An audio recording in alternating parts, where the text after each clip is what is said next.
कश्मीर बनेगा पाकिस्तान, कश्मीर बनेगा पाकिस्तान। मोदी सरकार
मुर्दाबाद, मोदी सरकार मुर्दाबाद,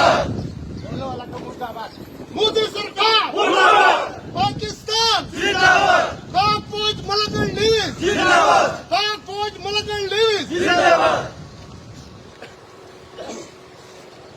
जिंदाबाद।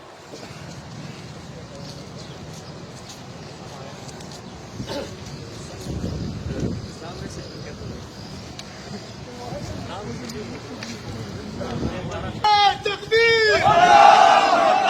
नारे तकबीर,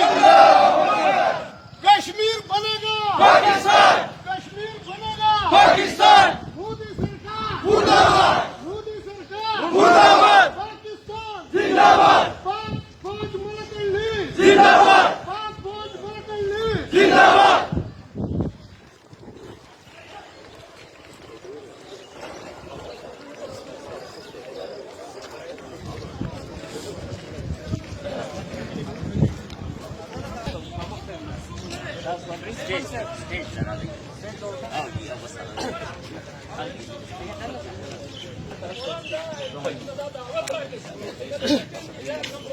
भाई पैर तो स्टेट की तरफ। पाकिस्तान जिंदाबाद, पाकिस्तान जिंदाबाद, कश्मीर बनेगा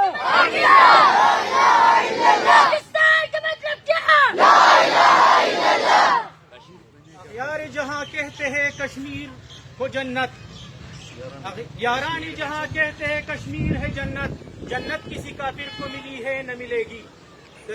मौके पर मुनासिबत सरा जो जनाब शहराज से दरख्वास्त तुम चाहुई राशि और सासु का मख के दखल ख्यालात इजहार होगी। जनाब मोहम्मद शहराज से बिस्मिल्लाहिर्रहमानिर्रहीम। मलकन मशरानू, सियासी मशरानू, समाजी और स्पेशली द स्कूल ची कम माशुमान दी कम ची जंग रवान नस्ल ने जुता सुता हर कले वे दलते ची कम मुसाफर दी अब दिलार वलाड ली जो अगो तो सिर्फ यो खबर कुम ची दा लग तकलीफ तासु बर्दाश्त कई सिर्फ दा आगी खलकु दा पारा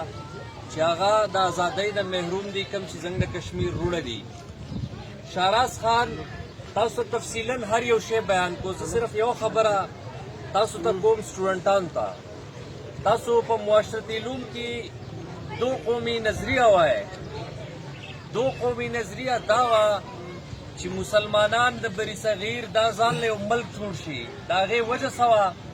कि कम जहन बाग टेम की द हिंदू मेजॉरिटी हो वालों शो खामोश है माशुमाना ने अब मुसलमानान न कबलो अल पैस हाल बांधे आग टेम की चीजें कम मशरान हुआ खुदा फैसला उकड़ा चिंग बजान ले मुल्क आजाद हो रेड क्लिफ चिने आगाज जाते को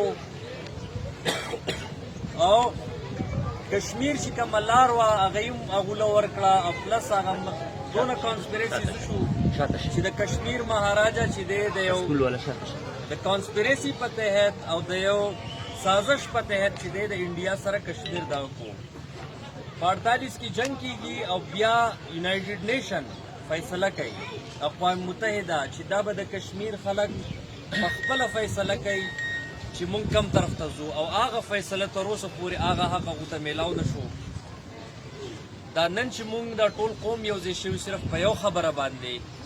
او هغه دا ده چې په کشمیریانو باندې ظلم بند کوي او د هغو چې کم حق کم چې اقوام متحده ورکړی کم چې انټرنیشنل کمیونټي ورکړی کم چې ځان ته مهذب دنیا وایي دا هغو ورکړی دی هغه حق دی امپلیمنٹ شي او که دا امپلیمنٹ نشو نو دې علاقه کې به دا زنګ دا خلک روزانه به راوځي څنګه چې وزیر اعظم صاحب اعلان کړی د هرې جمعې په ورځ او هم دغسې به موږ ولاړ یو موږ جنګ هم کولی شو موږ هر څه کولی شو خو اوس چې دی صرف دې خبرې له رادغه شو چې تاسو رایښ کړو انټرنیشنل کمیونټي چې تاسو کم انسان له تاسو حق ورکړی کم تاسو چې دعوه کوئ چې مهذب یو لږ خپل مهذبتیا چې دی د مظلومانو ته وښیئ چې هغه موږ مهذب یو نو دې خلکو له څنګه کشمیر وروڼو له دوی خپل حق ورکوئ او که تاسو دا حق ورنه کړو نو موږ به هم دغسې روان یو دغسې پرامنه به په روډونو ولاړ یو تاسو ته او دغسې به هره جمعه او هر هفته به تاسو ته چې دی موږ تاسو ته به دا ستاسو دا سبق یاد دغه کوو تاسو ته خپل سبق هیر کړی دا یاد کوي نو تاسو سټوډنټانو ته صرف دا وایم چې تاسو اوس یوازې صرف په دې روډ نه ولاړ تاسو دنیا ته مخاطب یئ تاسو د ظلم خلاف ولاړ یئ او پرامن طریقې سره به تاسو دا خپل حق لئ د خپل کشمیریانو وروڼو دپاره او که د امن لار دغه نه شو نو بیا حکومت چې مخکې څه اعلان کوي هغه به مونږ کوو فی الحال پرامن طریقه دغسې په روډ باندې هېڅ څیزونه صرف دا پتله مطلب وسېځئ نور به څه ته نقصان نه ورکوئ پرامن بیا خپلو کورونو ته لاړ شئ. نعره تکبیر